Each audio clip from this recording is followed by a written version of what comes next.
Musbatoy, meni shuncha joyga zuvlatib yugurtirgandan ko'ra hushtak sovg'a qilsang bo'lar ekanda?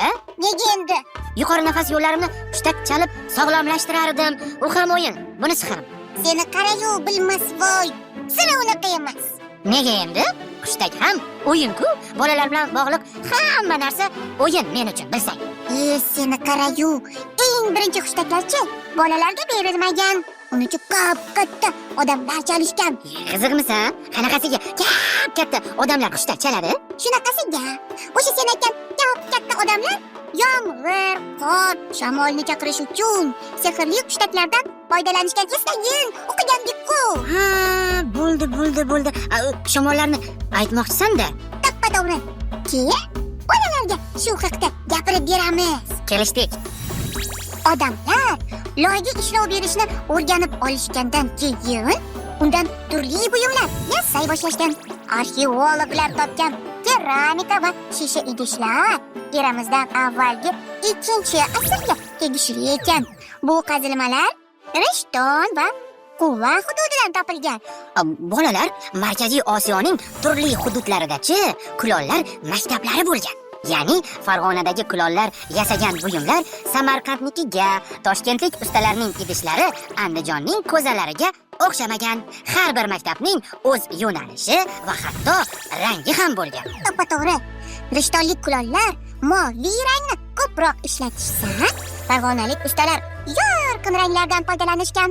Ustalar orasida aytib yuriladigan afsonalarga ko'ra, Rishton Roshidonaning qadimiy dahalaridan biri Chinnigaron mahallasida joylashgan ekan. Rishtonda kulolchilikning rivojlanishiga esa Samarqanddan ko'chib kelgan ustalar sabab bo'lishgan. Bu ham ustalar orasida yuradigan afsonalarda aytiladi. Kulolchilikda eng muhimi loyga ishlov berish. Uning uchun esa ustalarga charx kerak.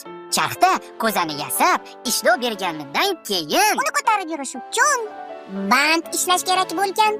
Mana shu bandlar, turli qo'rqoqlar, mayda detallar sabab hozir siz yaxshi ko'radigan hushtaklar paydo bo'lgan.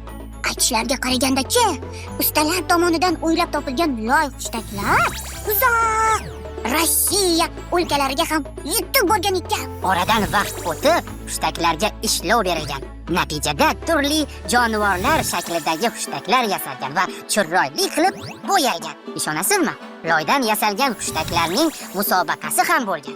Ya'ni qaysi hushtak bejirim, o'ziga xos yasalgan va bo'yalgan bo'lsa, shuningdek, ovozi baland va yoqimli bo'lsa, o'sha hushtakni yasagan usta g'oliblikni qo'lga kiritgan.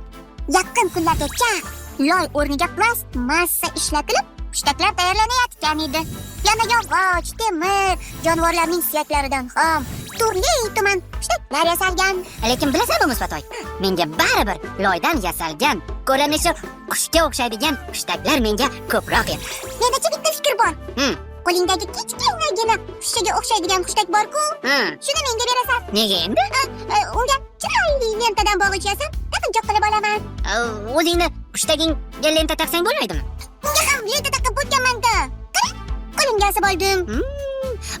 Boshqa taklif aytsam maylimi? Qanaqa taklif? Bo'yningga hushtak taqqandan ko'ra munchoq taqsang-chi. Shishadan antiqa ranglar bilan bezalgan munchoqlar bor-ku, shularni aytyapman. Ularni qayerdan olaman? Qayerdan bo'lardi? Bozordan-da. Ertaga borib olamiz. Bahonada pichoqcha, igna vazifasini o'tagan qadimgi taqinchoqlar haqida bolalarga gapirib beramiz. Kelishdik. Demak, ertaga bozorda uchrashib, suhbatlashamiz. Sen menga munchoq olib berasan. Bo'pti, mayli.